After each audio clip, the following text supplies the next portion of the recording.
Today we are going to discuss the changing perception of a horrendous crime. This is Inverted World Live.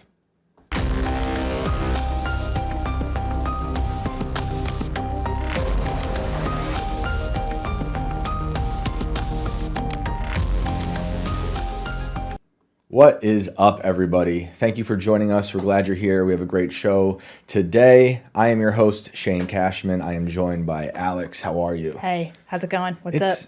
I've been astral projecting out of my body by accident. I'm trying to figure out how to keep my brain inside of my human husk. The joys of having children and also doing this show at the same time. Yeah. Every time I open a door, I'm in a new dimension. But it's fun. I think we're in the same dimension we were last time we were in this room. Yeah. It feels slightly different, but is it the walls coming in on us a little bit every time? I think people are hired to come in at night and move the walls. Yeah. So like every day it's just a little smaller until it's finally a coffin for me. where you love to be. Yes, my favorite place. So I'm excited to have our guest today. She's a great friend, and we're going to talk about the Menendez case, something that I honestly don't know too much about. I remember how it affected the way I viewed the case as a kid and all the jokes that were made about it in like late night TV and how it became a cliche, like a lot of these major crimes. But there's been a lot of news that came out recently. A lot of you probably watched. I believe it's called Monster. That has a lot of people talking about the way we're changing, the way we're looking at it. And now they might even be released. So I haven't actually watched it. You haven't? No, because I don't think I could handle it anymore. I know. Can't handle that kind of crime. When it comes to the kids and stuff. Yeah, exactly. And, what I've been looking into it, it's really hard to stomach. Yeah. And it already, from the little bit I know, has changed the way I've viewed it. Yeah. And I have two sons, so. Yeah. It's crazy because it was a joke, after these horrible things happened, like when the O.J. Simpson or even the lady who spilled McDonald's coffee on her, obviously a very different case, but they become like this punchline. Yeah. And that's how a lot of people remember these certain crimes as a kid because they wind up at like Jay Leno making a reference about it. And then it just kind of goes away and you think you believe in the caricature of the crime. Yeah. And, you hear the Menendez brothers and always they would make jokes about parents and all this stuff. I didn't know anything about how evil the parents were. Yeah, I don't really know too much, so I'm excited let's bring on the great Colonel Kurtz. And she is great. We've done a lot of shows together. Very happy to have you today. How are you? I'm doing great. It's great to be here. And I've been getting over some allergies. So I'm sorry if I sound a little nasally, but I'm thrilled to be here. Yeah. I love your show. Thank you. I've caught a number of episodes of it. And so, congratulations. Awesome. Thank you so much for being here. I'm stoked to have you. We typically talk about a lot of pop culture stuff. And I feel like this is a segue from pop culture into the true crime situations because of how this case infected pop culture and largely forgotten, I think. So there's all this new talk about the Menendez case. I guess we start at the beginning. If you could walk us through like who they were and what went down. Yeah, so I love the way you were talking about the perception of this case and these guys in the 90s, because I was really interested in the 90s in this case.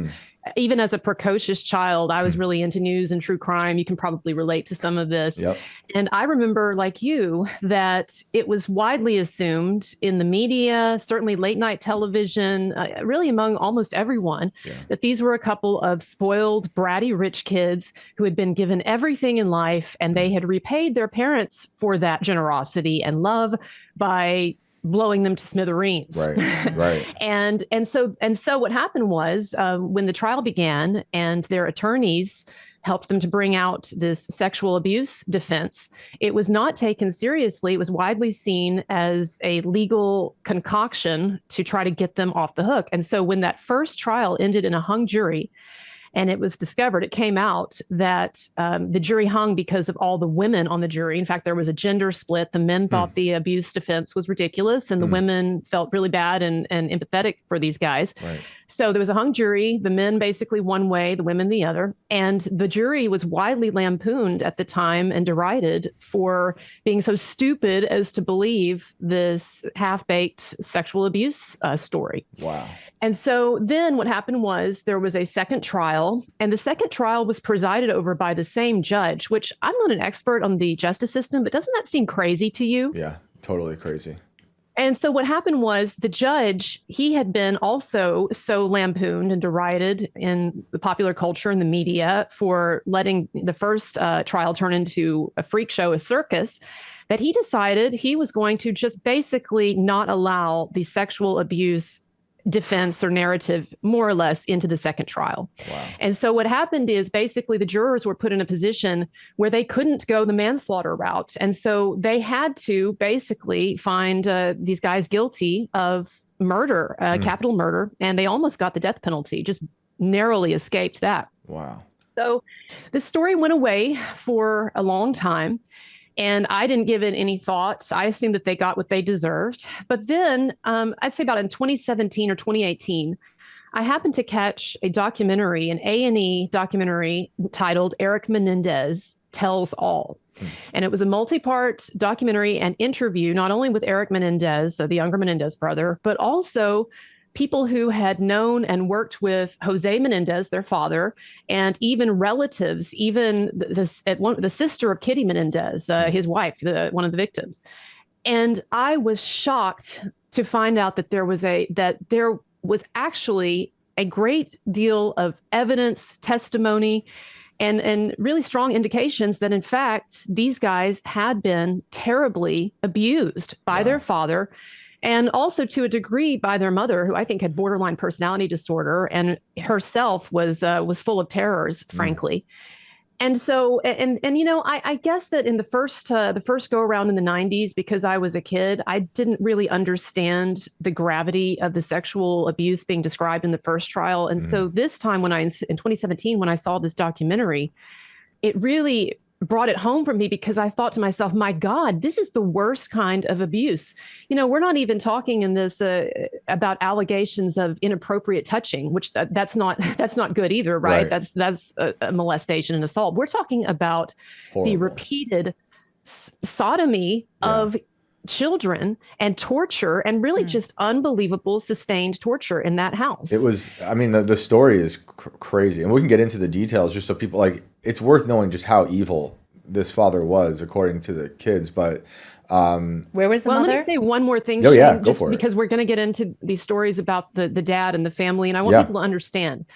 We're not just going by what these two guys have claimed, because as you know, I have a YouTube channel where I devote a significant amount of time to debunking false Me Too claims, or what I believe are false Me Too claims. And so I cover the Johnny Depp case, cover Marilyn Manson, other things.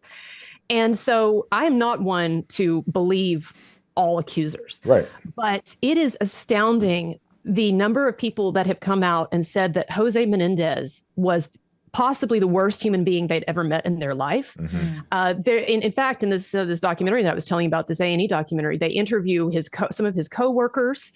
They interview members of his own family, and they all say that he was a horrific, sadistic, terrifying human being. And in fact, the prosecution in these trials could not. They tried to find a witness to counteract the Menendez brothers' defense, and they tried to find a character witness for Jose Menendez, and they could not find one person to testify in favor of his character. Not one. Wow.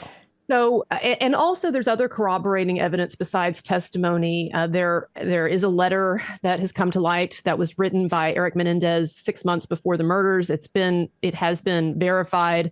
The DA, the LADA accepts it. Everybody pretty much accepts it at face value. And he's talking about how the abuse has started again. He says, he even gets into, he says, I can't bear to see my dad's fat body. He's so gross and overweight. And he's talking about the abuse and how he doesn't know what to do, and his father's crazy and he's terrified. So I want people to understand that there is corroborating evidence. And there's also a former member of the boy band Menudo, Roy Rossello, who has come out and has said that when Jose Menendez was managing his band for RCA, because he was the president of RCA Records at that time, and Menudo was one of his main projects, that he was drugged and raped by Jose Menendez, and that he was in terrible pain, physical pain, for weeks after. So just to go from there, I want people to understand these are very credible allegations. Yeah. And I think there was also photos, right, of the kids that the father took, like naked photos. Yeah, it was horrible stuff. All this stuff I knew nothing about. You only hear about the murder, and it was a ghastly murder. but you don't know anything leading up to it. The thing that I also found fascinating is that I knew nothing about the Menendez father being a celebrity of sorts. I didn't know these people had any power, you know, putting that in quotes for people just listening. Like they were in the Hollywood world. I didn't know this was even in Beverly Hills. And when it happened, I was pretty young, but like you would have thought at least you would have an inkling to be like, these were, you know, the elite class to some degree. I mean, like you said, he was with the Menudo, and it wasn't even until I heard that he had a connection to the Menudo band. I'm like, when I first heard it, I'm like, how? How does this father have any connection to the music world? And then I looked at him like, oh my goodness, he was up in the upper echelon of this world at all.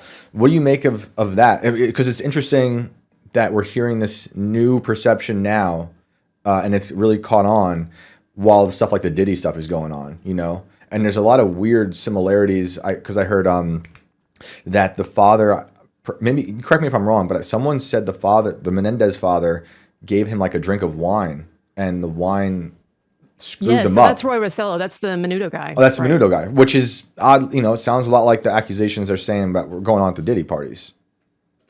Right. It's, you know, I don't claim to be as well versed in the Diddy situation. So, but I can just say in sort of a pop culture sense, in the way that the things that are becoming interesting to our society and our culture right now, there does seem to be very much of a strong interest on the dark side of the entertainment industry.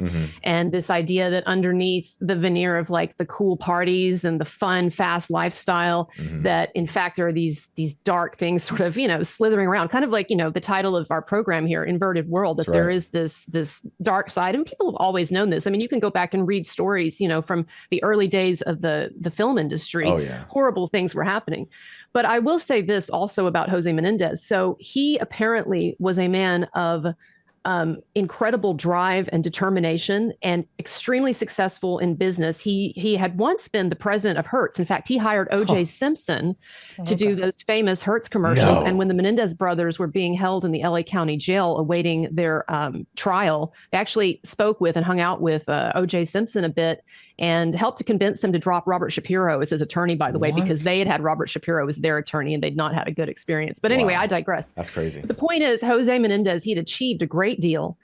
And yes, he was very entrenched in the entertainment industry. And so when he was killed, and he and Kitty, his wife, were killed, there were a lot of people who just did not believe that someone could be that successful and be a child rapist. And I think that is where we see the positive aspect of Me Too, or the positive aspect of a different awareness of sexual abuse and victimization that we have now as a culture, in that people now understand that yes, you can be the president of RCA, and you can be hanging out with celebrities, and you can be extremely successful and live in Beverly Hills, and you can also be sodomizing your children. Right.